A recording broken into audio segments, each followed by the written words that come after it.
What's up, guys? This is DizzyPW, and we are at PAX Prime doing the first coverage, I believe, that's ever been publicly shown for Motiga's Gigantic. So we've got one of the developers here who's going to tell you a little bit about this game and try to make some sense about that gameplay that we just shot. Hey, what's your name? What do you do with the company? Hey, I'm James Phinney. I head up the development team. Okay, and give me a little bit of understanding, because this felt like your typical, like almost like MOBA, but not quite MOBA hybrid shooter. And then there was some giants jumping around, and we were capturing portals. What is the concept of this game? What are you trying to achieve? It's pretty straightforward. You've got five players on each side controlling a hero that's got unique abilities, and each side also has a guardian, a giant creature that determines whether you win or lose. The goal is to kill the enemy guardian. Okay, and how do you kill the enemy guardian?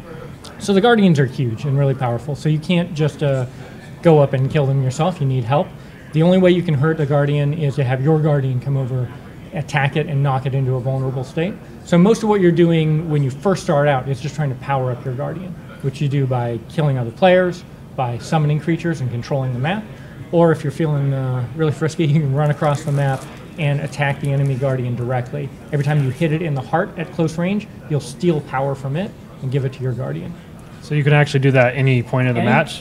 Anytime you want. One of the things we want to try to do was make sure there's a wide range of strategic options for you. So deciding how much you're trying to kind of backdoor versus just go for straight map control versus being willing to sacrifice map control to kind of keep your team alive.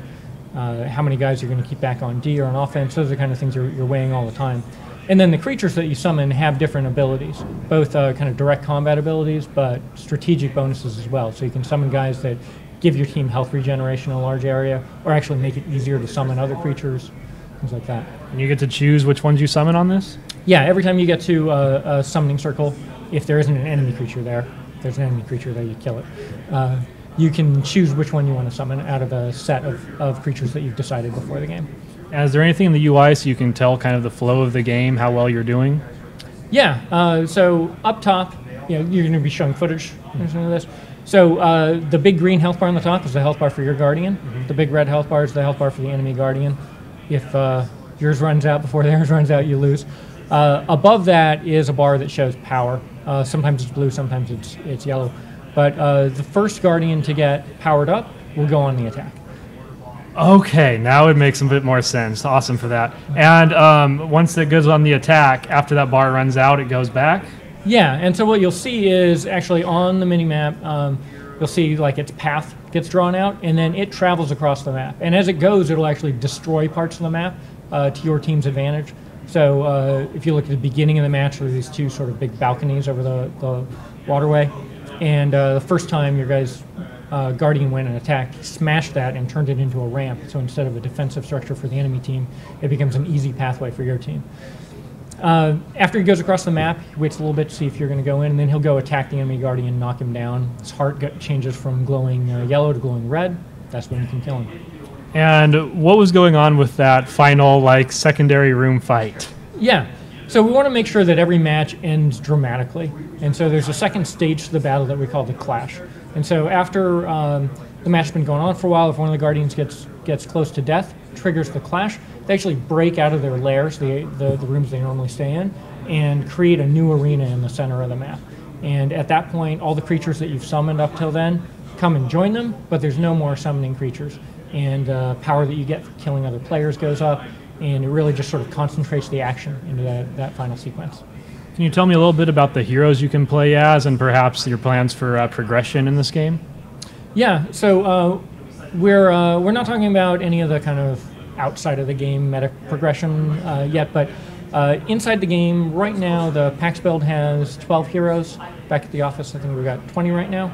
We're continuing to work on more, but 12 heroes. And one of the big things we try to do in the game is support a whole wide range of playstyles and also sort of gaming background. So some of the characters are kind of straight shooter characters. There's a sniper in there. I think the winning team had a sniper that did pretty well in that game. There are melee characters. There are characters that sort of play a lot more like action RPG characters, or even more more strategic kind of positional play.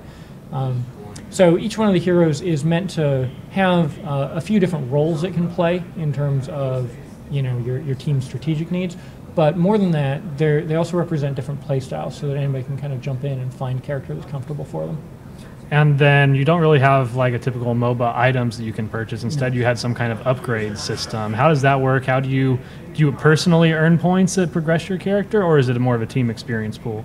Yeah, so pretty straightforward there. Yeah, you get experience points that level you up. Maximum level is 10, so that's 9 times you can upgrade your character.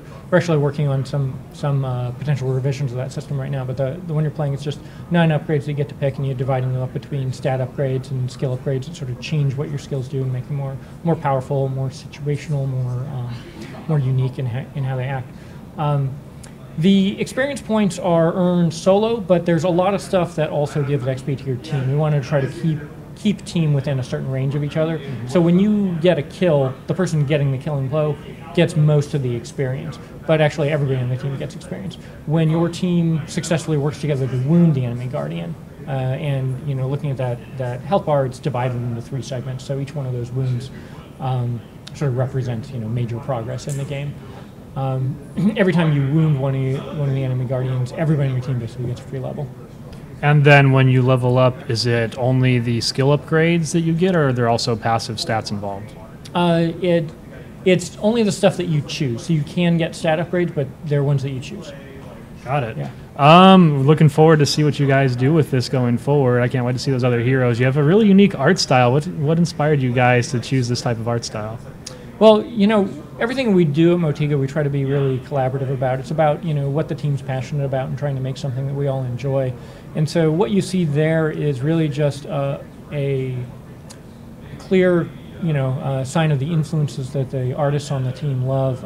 I think it's probably not a huge stretch for people to see that there's some, Miyazaki in there, there's some Pixar in there, some Disney in there. There's a lot of just appreciation for great art that guys have seen over the years, and the specifics of the art style just came from the team working together and figuring out what they thought was going to work well and what they liked.